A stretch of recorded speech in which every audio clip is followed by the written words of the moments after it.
નમસ્કાર, હું રાજ. આપ જોઈ રહ્યા છો સ્પાર્ક ટુડે ન્યૂઝ. સુરતના ડિંડોલી વિસ્તારમાં આવેલી રામી પાર્ક સોસાયટીમાં એક ઝેરી કોબરા ઘરમાં ઘૂસી જતા સ્થાનિકોમાં ભયનો માહોલ સર્જાયો હતો. વરસાદી ઋતુ દરમિયાન પાણી ભરાવા અને ભેજવાળા વાતાવરણના કારણે સાપો રહેણાંક વિસ્તારો તરફ આવી રહ્યા હોવાની ઘટનાઓમાં વધારો થતો જોવા મળી રહ્યો છે. ઘરમાં ઝેરી નાગ દેખાતા પરિવારના સભ્યો ગભરાઈ ગયા હતા અને તાત્કાલિક ફ્રેન્ડ્સ ઓફ એનિમલ સંસ્થાને જાણ કરી હતી.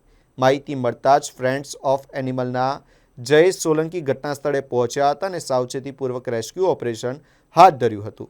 ભારે જહેમત બાદ ઝેરી કોબરાને સુરક્ષિત રીતે પકડી પાડવામાં આવ્યો હતો. સમયસર કરવામાં આવેલા રેસ્ક્યુના કારણે સંભવિત દુર્ઘટના ટળી હતી. કોબરાને બાદમાં તેના કુદરતી નિવાસસ્થાનમાં સુરક્ષિત રીતે મુક્ત કરવામાં આવ્યો હતો. ઘટના બાદ સ્થાનિકોએ રાહતનો શ્વાસ લીધો હતો અને ફ્રેન્ડ્સ ઓફ એનિમલની કામગીરીને બિરદાવી હતી.